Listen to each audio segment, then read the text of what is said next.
Em primeiro lugar, queria cumprimentar o Sr. Presidente da Câmara, o Dr. Domingos Bragança, e os professores António Cunha e professor Pedro Areses. Quero naturalmente também cumprimentar todos os palestrantes e todos os participantes e agradecer a presença de todos vocês neste webinar. O Centro Algoritmo, podes passar ao próximo slide, se faz favor, Pedro. Obrigado. O Centro Algoritmo, portanto, algumas pessoas associam o seu início o primeiro, portanto, a introdução da engenharia de produção na Universidade do Minho, da engenharia de sistemas, portanto, por volta de 1976, mas com esta designação de Centro Algoritmo ele terá 26 ou 27 anos de história, portanto, desde que a Junta Nacional para a Investigação Científica e Tecnológica incentivou os investigadores a se organizarem em centros de investigação em Portugal, portanto, no início dos anos 90. O Centro Algoritmo neste momento tem cerca de 500 investigadores, cobre as áreas das ciências da computação, dos sistemas de informação, essencialmente as áreas ligadas à engenharia e à tecnologia na Universidade do Minho, também cobre as áreas da eletrónica industrial e da engenharia de sistemas. Como todos sabem, por exemplo, a informática nasceu em Portugal na Universidade do Minho, portanto o primeiro curso de engenharia informática foi lecionado na Universidade do Minho em Portugal, assim como o primeiro mestrado e assim como o primeiro programa doutoral em informática também foi lecionado na Informática do Minho, na Universidade do Minho. Também, por exemplo, o primeiro curso de Engenharia e Gestão Industrial em Portugal também foi lecionado na Universidade do Minho. Portanto, a Universidade do Minho tem sido pioneira em muitas áreas e o Centro Algoritmo também tem naturalmente beneficiado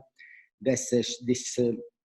inovação no ensino, tem permitido também o nível da investigação ter acompanhado esse tipo de inovação. O Centro Algoritmo também tem, neste momento, tem 9 programas doutorais, cerca de 150 alunos de doutoramento. Foi o primeiro, aí também foi inovador, foi o primeiro centro em Portugal que promoveu um programa doutoral na indústria, portanto fez um programa doutoral em parceria com a Bosch, aqui, portanto, eu digo aqui porque neste momento estou em Braga, portanto, em Braga. Portanto, foi o primeiro programa doutoral feito em parceria nas instalações de uma empresa e julgo que continua a ser o único programa doutoral feito portanto, em parceria com uma empresa, na medida em que cada vez mais as empresas e a investigação são completamente compatíveis, evidentemente. Números... O Centro Algoritmo também, portanto, é uma estrutura muito heterogénea do ponto de vista da sua investigação, portanto, muito multidisciplinar, o que em certas áreas é uma vantagem, na medida em que dessa forma nós conseguimos entrar em muitos projetos sem que seja necessário fazer subcontratações, porque temos muitas valências dentro do próprio centro, cobrindo dessa forma várias áreas que estão neste slide, estão apontadas ali em cima, do lado direito, constituem os 6 grandes grupos do Centro Algoritmo, 6 grandes grupos ligados, por exemplo, a 4 dos 9 departamentos da Escola de Engenharia. Todos os docentes desses departamentos não são investigadores, naturalmente, do Centro Algoritmo, mas, por exemplo, do Departamento de Sistemas de Informação, todos os docentes são investigadores do Centro Algoritmo, no Departamento de Produção e Sistemas todos os docentes são investigadores do Centro Algoritmo e, portanto, será o centro da Universidade do Minho que tem mais docentes de carreira como investigadores do centro. Pedro, podes mudar para o próximo slide, se faz favor? Basicamente, no Centro Algoritmo nós definimos no nosso programa estratégico, nós definimos essencialmente 2 grandes áreas temáticas, onde essencialmente pretendemos que os nossos projetos portanto, incidam nessas grandes áreas. A primeira é ligada as indústrias inovadoras, e a segunda é ligada às chamadas Smart Cities e as pessoas. Uma das lições que nos traz o Covid, ou esta crise do Covid, é que, efetivamente, para as sociedades europeias, nós chegamos à conclusão que já sabíamos, que a saúde é muito mais importante que a economia,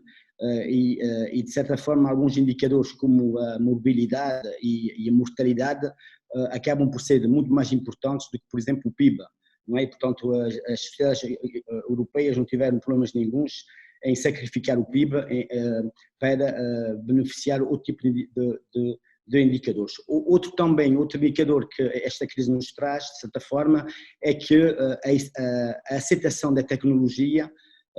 mesmo que em algumas áreas em que ela em que a tecnologia não era tão bem aceita,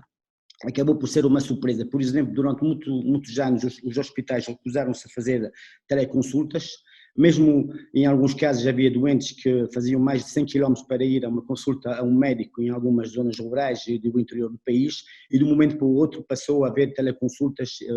na maior parte dos hospitais públicos portugueses por causa da crise do Covid. E, portanto,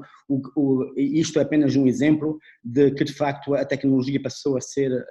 cada vez mais bem aceita. O que eu mostro aqui, o que eu quero mostrar aqui basicamente, a título de curiosidade, uma das áreas em que o algoritmo tem trabalhado nos últimos 30 anos é precisamente na área da inteligência artificial. Hoje em dia fala-se naturalmente muito em inteligência artificial. A inteligência artificial, como todos sabemos, é uma área que tem cerca de 64 anos. Portanto, a inteligência artificial nasceu nos anos 50, não é? Portanto, como teoria,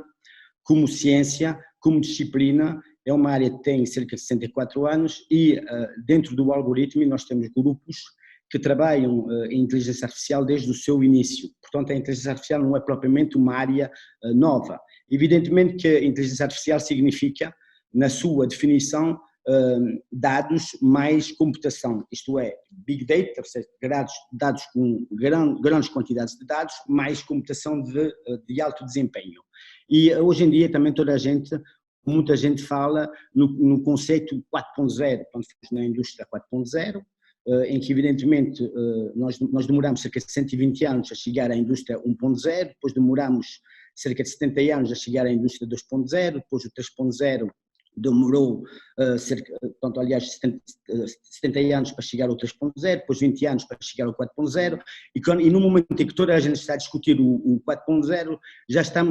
já aparece a tendência 5.0, já começa-se a falar na tendência 5.0, e qualquer dia nós estamos, muito rapidamente chegamos ao 10.0 e vamos passar para o 20.0, como fez a Samsung, que passou do 10.0 para o 20.0. Portanto, a evolução tecnológica é de tal forma rápida, não é? Que as coisas demoraram muito tempo a chegar a este ponto, é de tal forma rápida que nós temos que acompanhar esta tendência. A mesma forma que acontece com essa tendência 5.0 na indústria, também acontece na sociedade. Portanto, hoje em dia também se fala na sociedade 5.0 e também se fala na saúde 5.0. Evidentemente, isto traz muitos desafios em diferentes áreas, não é? Existem desafios na saúde, existem desafios no ensino, existem desafios na indústria e existem desafios na sociedade. E quais são, essencialmente, o que é que distingue então este 4.0 do 5.0, além de serem conceitos que nasceram no Japão, ao contrário dos anteriores, que são europeus e norte-americanos, essencialmente, mas além de desafios que nasceram no Japão, a única diferença que existe entre o 4.0, que até o 4.0 havia uma preocupação essencialmente na industrialização, na automação e na digitalização, no 5.0 começa finalmente a haver uma preocupação com a inteligência. E com a inteligência, evidentemente, com a inteligência artificial, principalmente dando um foco muito importante nas pessoas e na interação entre as máquinas e as pessoas, porque finalmente chegou-se à conclusão que as pessoas não tinham que fazer parte desta equação, que as pessoas eram muito importantes para esta equação, porque não era possível, de facto, sacrificar o emprego, não era de facto sacrificar a participação das pessoas em todo este processo, na medida que era essencial que, se as máquinas são inteligentes, elas têm que ser em benefício das pessoas e têm que ser para resolver o problema das pessoas, tanto ao nível da saúde, como a nível do ensino, como a nível da indústria, como a nível da sociedade. E para concluir, porque acho que o meu tempo já está naturalmente a esgotar-se, eu gostaria de dizer que também as nossas sociedades hoje em dia têm um desafio muito grande, aqui em Portugal, tal e qual como no Japão, onde de facto nasceram estes novos conceitos do 5.0, que é o envelhecimento das populações, onde cada vez há mais pessoas envelhecidas, onde cada vez também existe uma população ativa que vai ser diminuta, e também são mais outros desafios que se colocam no futuro e que com certeza com a inteligência artificial e com o 5.0 poderão vir a ser resolvidos. Obrigado. Muito obrigado, professor José Machado, e passava então de seguida ao nosso último orador do painel da Escola de Engenharia, que era o Fábio Coelho, do ASLab Inesptec. Olá, muito boa tarde. Queria em primeiro nome, em nome pessoal e em nome da coordenação do ASLab, agradecer o convite à participação neste evento. É sempre muito importante divulgar aquilo que são as nossas competências e como é que podemos transferir essas competências para as empresas e para a indústria. É algo que estamos muito felizes por podermos também desvendar um pouco hoje o que fazemos. Pedi então que passasse ao primeiro slide. Portanto, o ASLab em português é o Laboratório de Software Confiável. A nossa área principal do conhecimento enquadra-se aqui na engenharia informática, na gestão de dados e de informação. Como disse no início, somos um centro que é tutelado pela Universidade do Minho, em conjunto com o Inesptec no Porto, e assim desenvolvemos aqui a nossa ação, tendo principalmente aqui alguns destes pontos que eu destaco do ponto de vista aqui à esquerda, que são as principais áreas de atuação e onde vemos aqui uma grande capacidade de transferência de tecnologia para a indústria e para as empresas. Desenvolvemos essencialmente software para sistemas críticos, sistemas que não podem falhar ou que têm uma margem de tolerância muito apertada. Desenvolvemos aqui soluções para o processamento de dados em larga escala, vulgo conhecido como Big Data, e associado às tecnologias para processamento em estruturas cloud com elevada escalabilidade e elasticidade de processamento, mas depois temos também aqui uma incisão transversal naquilo que é a gestão de informação, nos sistemas de base de dados e na informação e na gestão da segurança de informação. Ao nível do nosso centro, o nosso centro destaca 3 áreas principais. Portanto, a primeira, a engenharia de software, como dizia, aqui com uma forte presença na formalização do software, análise complexa dos sistemas, garantir que antes de qualquer linha de código ser implementada no sistema informático, que os requisitos, tanto ao nível das suas capacidades como da sua tolerância a faltas, está garantida. Também aqui alguma ênfase muito importante nos dias de hoje naquilo que é a capacidade de processamento e na gestão energética dos sistemas. Cada vez mais temos sistemas de computação que são distribuídos e que funcionam em dispositivos com pouca capacidade de manutenção de energia, como os dispositivos móveis, dispositivos IoT. Portanto, esse também é um eixo muito importante aqui. E depois também investigação, ainda ela com um TRL muito baixo, naquilo que visamos vir a acontecer no futuro, que visamos aqui como a investigação em quantum computing, mas também aquilo que é a interface do software para com as pessoas, porque o software pode ser autónomo, mas também tem muitas das vezes aqui uma interface com o utilizador e, portanto, existe também aqui esta componente muito importante neste estudo. A segunda área que aqui destaco, que sendo a criptografia e a cibersegurança, não é necessário referir aqui a importância deste tópico nos sistemas de software que desenvolvemos hoje em dia, e o ASLab tem tido, desde a sua gênese, um papel muito importante, não só naquilo que é a verificação de software e de software criptográfico, mas também na introdução destas técnicas de segurança no software do dia-a-dia, não é? Na automação e na verificação. E, por último lugar, uma área que destaco também aqui, que são os sistemas distribuídos, onde o ASLab tem tido uma presença muito forte para além dos 20 anos, ainda quando não era ASLab, aqui na manutenção de software e de dados de forma confiável. A sua aplicação aos sistemas de cloud computing que hoje em dia temos, é a base dos sistemas distribuídos, é hoje muito visível nos softwares que usam e que correm na cloud, como costumamos dizer, na nuvem. Um tópico também muito importante e que hoje, à luz da pandemia, vem ser uma palavra que cada vez mais ouvimos, que é a epidemia, o epidémico. Ora, portanto, também temos aqui na componente dos sistemas distribuídos protocolos que são eles epidémicos, de peer-to-peer, que são completamente descentralizados e que trazemos hoje para uma visão muito, talvez mais comercializada em algumas empresas e mais visível, que é o blockchain, que não deixa de ser uma tecnologia peer-to-peer e onde também temos aqui uma ação. Pedi então que passasse ao Pedro ao segundo slide, para trazermos hoje aqui um bocadinho à discussão de como é que é a participação e a transferência de tecnologia. Eu elenco aqui algumas das maiores parcerias que o ASLab tem tido ao longo destes últimos tempos, não só a IBM, a SAP, a IKEA, a Amazon, a Imprensa Nacional, Casa da Moeda, e tipicamente o que fazemos é fazer aqui a transferência de tecnologia, conglomerando todas estas skills, todo este conjunto de capacidades que temos vindo aqui, tanto ao nível de processamento na cloud, algoritmos de disseminação epidémica, algoritmos que são eles e soluções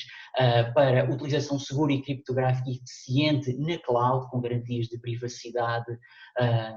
para os dados que são aqui armazenados, e tipicamente a nossa transferência de tecnologia é que é alicerçada em 3 pontos centrais, onde eu destaco aqui em particular, tanto este a muito curto prazo, naquilo que são a elaboração que nós temos de pequenos contratos de consultoria, de investigação e desenvolvimento para com as empresas, onde analisamos as necessidades, aplicamos tecnologia state of the art que existe neste momento e depois fazemos essa transferência de tecnologia para as empresas, com protótipos com níveis de TRL bastante elevados e que vai gerar nova propriedade intelectual partilhada entre o ASLab e entre a própria empresa, ou então designada completamente à empresa. E destacava depois também aqui alguma que tem feito parte do nosso caminho, numa transferência de tecnologia a médio e a longo prazo, que é o envolvimento em projetos de investigação que no nosso caso têm sido financiados ao nível nacional, a nível FCT, mas também com uma grande ênfase nos projetos europeus financiados através da Comissão Europeia dos programas H 2020, onde temos tido uma grande expressão e onde aí podemos, a médio e a longo prazo, desenvolver uma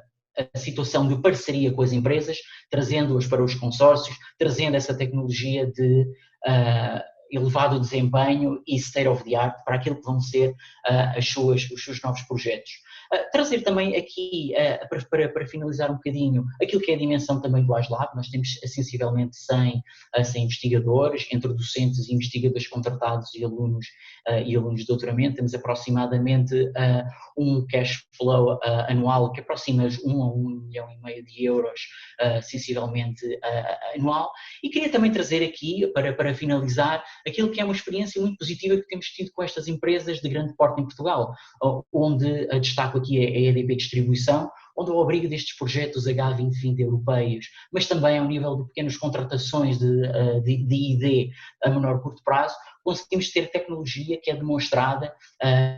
em cerca de aproximadamente 100 a 200 utilizadores domésticos em Portugal. Portanto, tecnologia que efetivamente é testada, que passa de um nível muito inicial para um nível de prontidão para a transferência para a indústria muito elevada e que ao nível destes projetos é demonstrada de forma bastante eficaz e que nos apraz dizer com bastante sucesso. Estamos, por isso, bastante disponíveis para colaborar com as empresas nestas 3 vertentes, médio prazo, curto prazo, médio prazo e longo prazo, e, portanto, vemos que temos aqui uma grande capacidade para acorrer às suas necessidades e para desenvolvermos projetos mais de investigação, mais de transferência de tecnologia ou mistos.